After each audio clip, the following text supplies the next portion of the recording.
तो कहानी शुरू करने से पहले मैं आपको एक बार फिर से याद दिलाना चाहूंगा कि अगर आपने अभी तक मेरे सेकंड चैनल यानी सिनेबडी को सब्सक्राइब नहीं किया है, जहां मैं upcoming Hollywood and Bollywood movies, web series और टीवी शोज के बारे में बताता रहता हूं, तो अभी जाके उस चैनल को सब्सक्राइब कर लीजिए, क्योंकि उस चैनल पर एक और नई वीडियो अपलोड हो चुकी है। उस चैनल की लिंक इस वीडियो के डिस्क्रिप्शन और कमेंट बॉक्स में दिया हुआ है, और इस कहानी के पहले भाग का लिंक भी आपको डिस्क्रिप्शन में मिल जाएगा। तो अगर आप उस वीडियो को भी देखना चाहते हैं तो आप वहां से उस वीडियो को भी देख सकते हैं। तो बिना किसी देरी के आज की कहानी को शुरू करते हैं। जय ने उससे अपने आप को छुड़ाने की बहुत कोशिश की, पर वो कामयाब नहीं हुआ। अचानक एक जानी पहचानी आवाज में किसी ने कहा, डरिए मत सर, मैं आपको कुछ भी नहीं करूंगा, पर आपको मेरी बातों को ध्यान से सुनना होगा। Please sir, please. जय अपने मन में ही सोचने लगा, अरे ये तो डोम की आवाज है। धीरे धीरे डोम ने जय को छोड़ दिया और थोड़ा सा पीछे चला गया। जय ने उससे पूछा, तुम यहाँ क्यों आए हो? मतलब तुम यहाँ क्या कर रहे हो? डोम ने कहा, बताता हूँ सर, मैं सब कुछ बताता हूँ, बस आप शांत हो जाइए। पहली बात तो यह है कि मैं डोम नहीं हूँ। तो फिर कौन हो तुम? जय ने पूछा। मैं बताता हूँ, आप बस मेरी पूरी बात सुन लीजिए। मैंने बस डोम का शरीर इस्तेमाल किया है, पर 3 दिन पहले ही मैं मर चुका हूँ। डर के मारे जय के हाथ पैर ठंडे पड़ रहे थे और वो बस उस डोम की बातें सुनता जा रहा था। मेरा नाम किशोर दास है और मेरा घर हॉस्पिटल के पास में ही है। ज्योग्राफी में मास्टर्स किया है मैंने, पर लाख कोशिशों के बावजूद मुझे एक नौकरी भी नहीं मिली। मेरे घर में मेरी माँ और एक भाई है। पिताजी सालों पहले गुजर चुके हैं। थोड़े बहुत ट्यूशन पढ़ाकर मैं घर चलाता था। 3 दिन पहले रात के 10 बजे मैं ट्यूशन पढ़ाकर हॉस्पिटल के पास से घर की तरफ जा रहा था।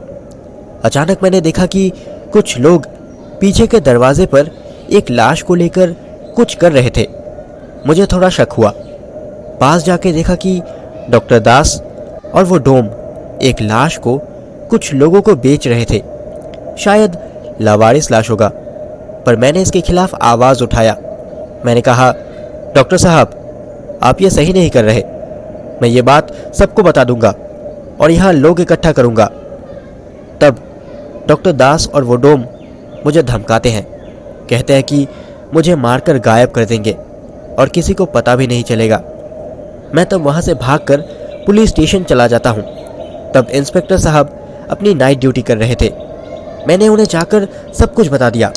सब कुछ सुनने के बाद उन्होंने कहा, क्या कह रहे हो तुम? चलो मेरे साथ, हम अभी वहाँ चलते हैं।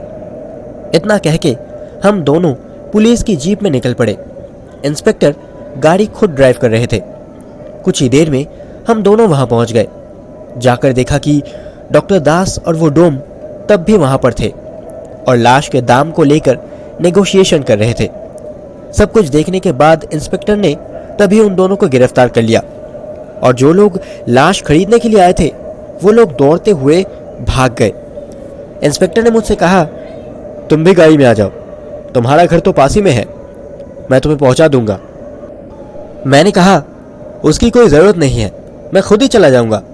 उन्होंने कहा, ऐसे कैसे? तुमने बहुत बड़ा काम किया है, इसीलिए ये मेरी ड्यूटी है, अब ना मत करना, गाड़ी में आ जाओ। मैं भी गाड़ी में चढ़ गया। गाड़ी चलने लगी। इंस्पेक्टर ने कहा, अब आपका क्या होगा डॉक्टर दास?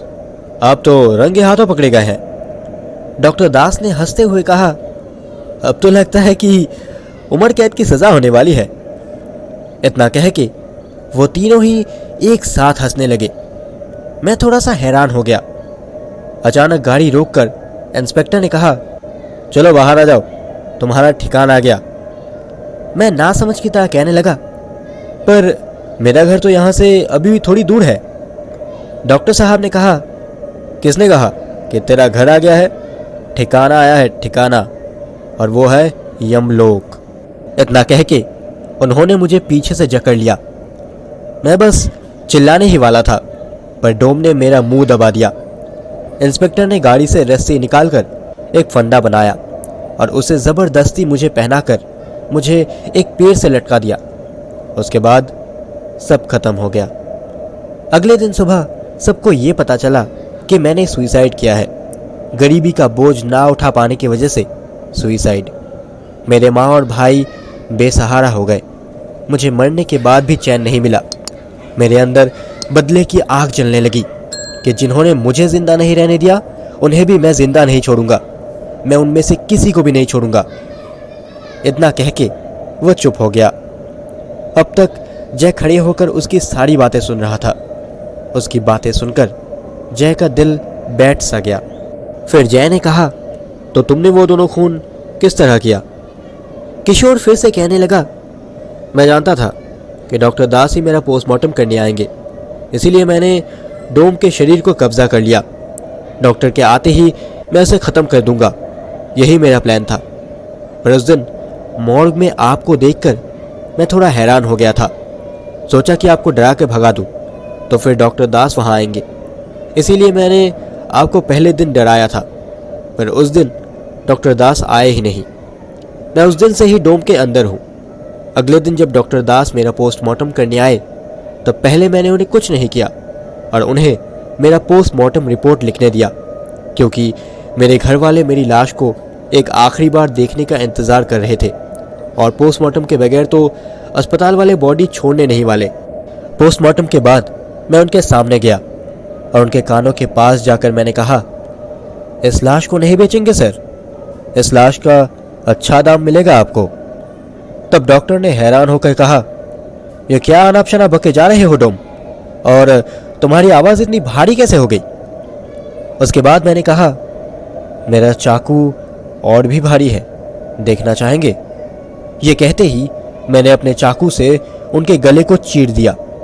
डॉक्टर दास फौरन ही जमीन पर गिर गए और मैं पुलिस के आने का इंतजार करने लगा।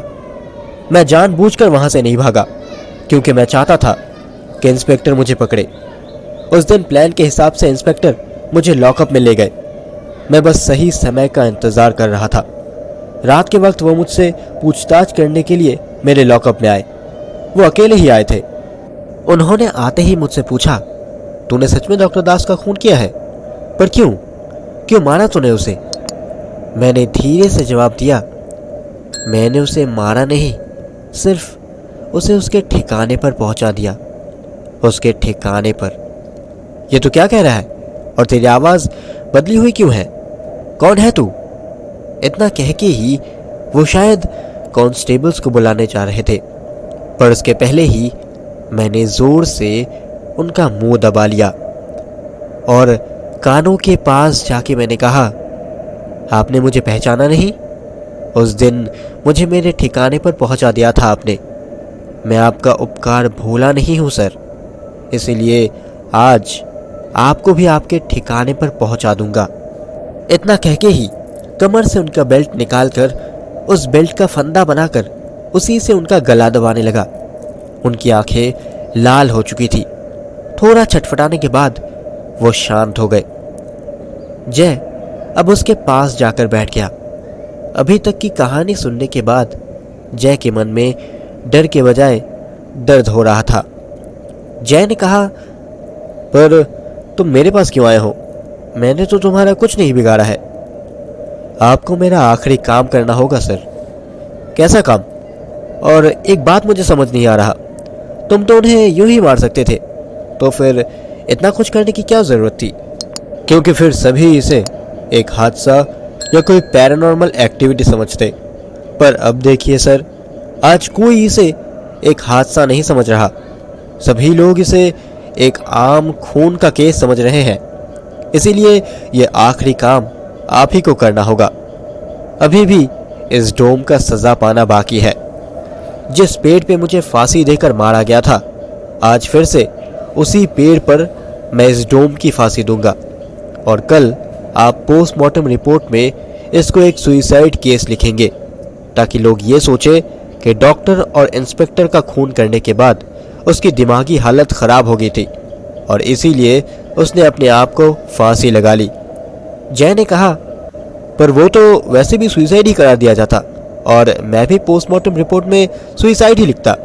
पर तुम मेरे पास क्यों आए हो और सिर्फ मुझे ही क्यों सारी बात बताई?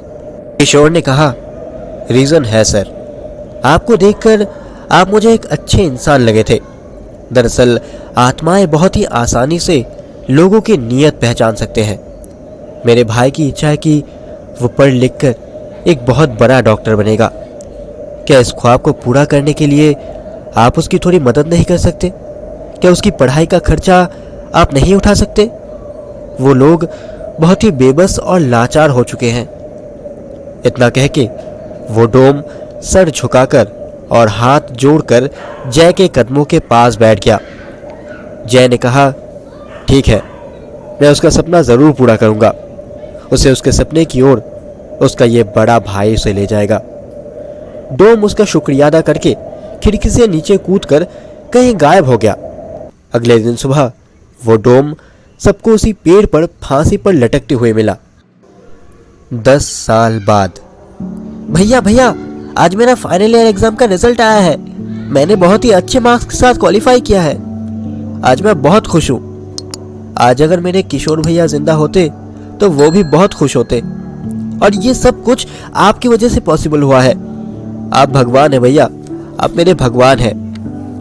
फोन के उस पार से साहिल ने जय से कहा। साहिल की ये बात सुनकर जय के होठों पे अपने आप एक बड़ी सी मुस्कान आ गई। आज मुझे भी तुझ पर बहुत गर्व हो रहा है छोटे।